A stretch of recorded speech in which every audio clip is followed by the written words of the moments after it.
জয়গুরু প্রণাম।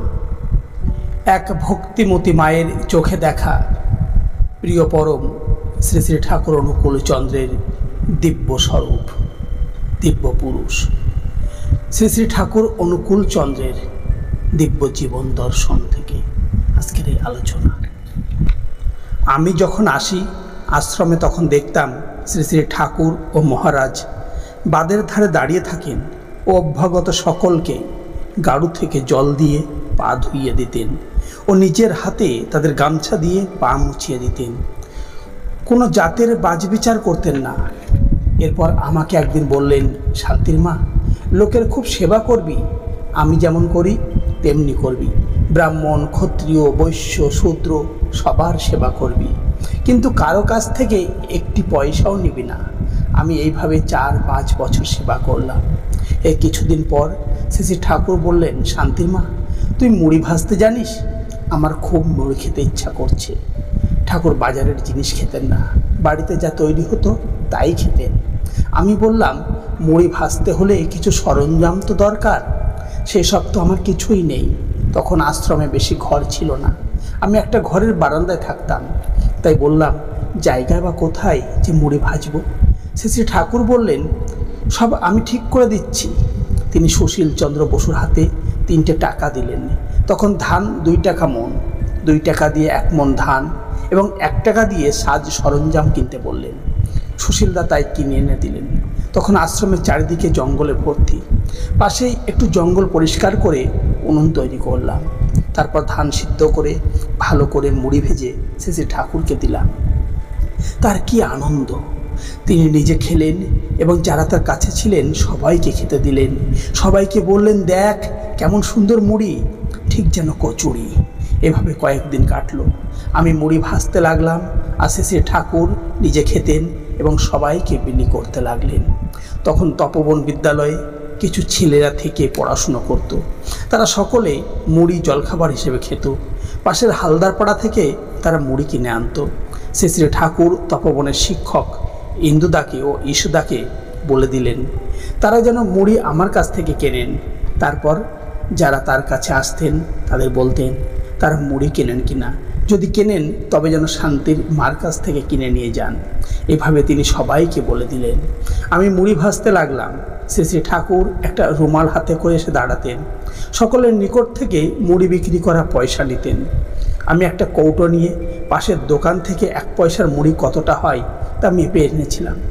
সেই কৌটো দিয়ে মুড়ি মেপে বিক্রি করতাম। সারাদিন যা বিক্রি হতো সব পয়সাই শ্রী ঠাকুর রুমালে বেঁধে কাছে রাখতেন। কেবল বিক্রি শেষ হলে আমাকে আধমন ধান কেনার জন্য 1টা করে টাকা প্রত্যেক দিন দিতেন। এভাবে আমি মুড়ি বিক্রি করে যেতে লাগলাম। কয়েকদিন পর শ্রী ঠাকুর সেই রুমালের পয়সা গুনে দেখলেন 5 টাকা হয়েছে। এই 5 টাকা থেকে তিনি 3টে টাকা নিলেন এবং আমাকে 2 টাকা দিলেন। আর আমাকে বললেন, আমি তোকে ধান ও সরঞ্জাম কেনার জন্য যে 3 টাকা ধার দিয়েছিলাম সেই টাকা আমি নিলাম। আমার 3 টাকা তোর কাছে থাকলে তোর ব্যবসার উন্নতি হবে না, এখন নিজের উপরে দাঁড়িয়ে যা। আমার মুড়ি বিক্রি বেড়ে যেতে লাগলো। কিছুদিন পর মাঘ মাসে সরস্বতী পূজার কয়েকদিন আগে শ্রী ঠাকুর আমাকে জিজ্ঞেস করলেন, শান্তির মা, তুই কি মোয়া তৈরি করতে জানিস? আমি বললাম, হ্যাঁ। তিনি বললেন, তোদের দেশে থাকতে আমি খেয়েছি যে সরস্বতী পুজোর সময় খইয়ের মোয়া তৈরি করে ধামা ভর্তি করে ভোগ দেয়। আমি জিজ্ঞাসা করলাম, আপনি আবার আমাদের দেশে গেলেন কবে? তিনি বললেন, আমার বাবা ঢাকায় নায়েবি করতেন, তখন ঢাকায় থেকে আমি কিছুদিন পড়াশুনো করেছি। তুই 2 ধামা মোয়া তৈরি করে সরস্বতী পুজোর সময় বড় বউয়ের কাছে দিয়ে আসবি। আমি তাই করলাম। শ্রী ঠাকুর, মহারাজ, কেষ্টদা, কিশোরীদা সবাই মোয়া প্রসাদ খেলেন। কেষ্টদাকে বললেন, দেখুন কি সুন্দর মোয়া। আমাকে মুড়ি, চিড়ে আর খই এই 3 জিনিসের মোয়া তৈরি করে বিক্রি করতে বললেন। আরও বললেন যে টাকায় 2 আনা করে লাভ রাখবি, তার বেশি রাখবি না। তখন তপবন স্কুলে প্রায় 100 ছেলে বোর্ডিংয়ে থেকে পড়াশুনো করত। আমি তাদের টিফিন সরবরাহ করতাম। তারা প্রত্যেক দিনই মোয়া খেতে চাইতো না, মাঝে মাঝে নতুন খাবার তৈরি করতে বলতো। আমি সিঙ্গাড়া, কচুরি, কুচো নিমকি এসব খাবার তৈরি করতাম। একদিন আমি কৌটোয় করে নিমকি নিয়ে যাচ্ছি। পথে পিয়ারি ডাক্তার আর হেম চৌধুরীদা আমাকে ডেকে 1 আনা পয়সা করে কুচো নিমকি নিলেন। ওরা খেয়ে খুব প্রশংসা করলেন কুচো নিমকির এবং ফের আরও আধ পয়সা করে কুচো নিমকি নিলেন। তারপর ওরা কুচো নিমকির নামকরণ করলেন মদন কটকটি। এরপর থেকে সবাই একে মদন কটকটি বলতো।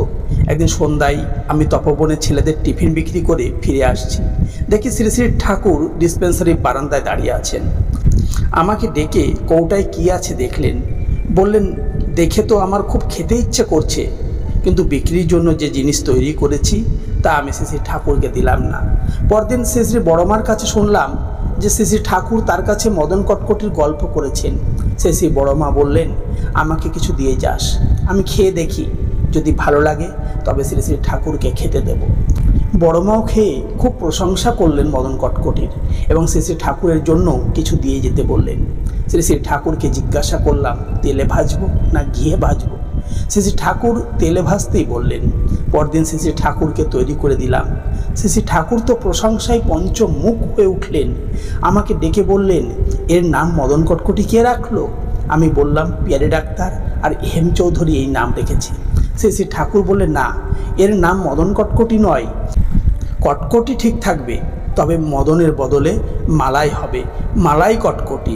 আজ পর্যন্ত সবাই একে মালাই কটকটি বলে। আজকের মতো এই পর্যন্তই। পরবর্তী অংশ আবার অন্যদিন। জয়গুরু, বন্দে পুরুষোত্তম।